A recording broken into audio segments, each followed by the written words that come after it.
It's a tough business to crack, but for Bolivia, these are boom times for Brazil nuts.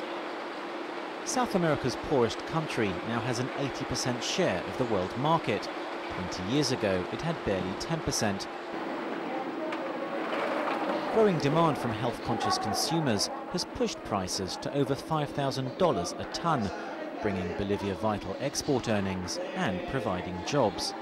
About 25,000 people on the area that lives on the production of nuts for their livelihood, and they are very dependent on the industry, and there's not much other things that they can do around, so they actually look after the forest in order to maintain the sustainability of the nuts, One of these unofficial guardians of the Amazon is Edmundo Roca. For more than 40 years, Brazil nuts have been his family's lifeline and his motivation for helping sustain the forest. Si no fuera la castaña también, ¿de qué sería, de qué podríamos vivir? Como decía anteriormente, ¿no? Allá se buscaría otros medios, ¿no? Pero la castaña es un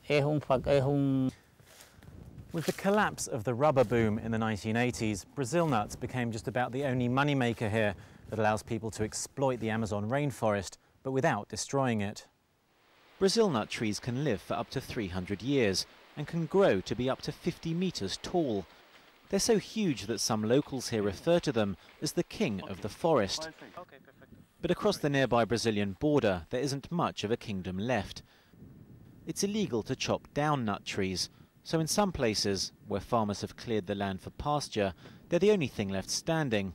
Yet isolated from the rest of the rainforest, the Brazil nut tree will eventually die anyway. El árbol de castaña es un árbol que está muy ligado a todo el sistema que lo sostiene.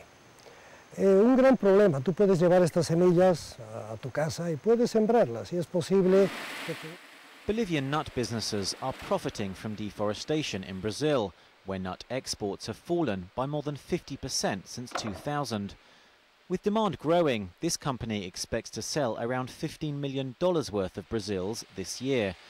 It even has a project to use discarded nutshells as fuel, replacing diesel in generators that power the plant's machinery. The firm has been so successful that it now plans to export its know-how back over the border to the country that gave Brazil nuts their name. Elliot Gotkin, BBC News, Cobija, northwest Bolivia.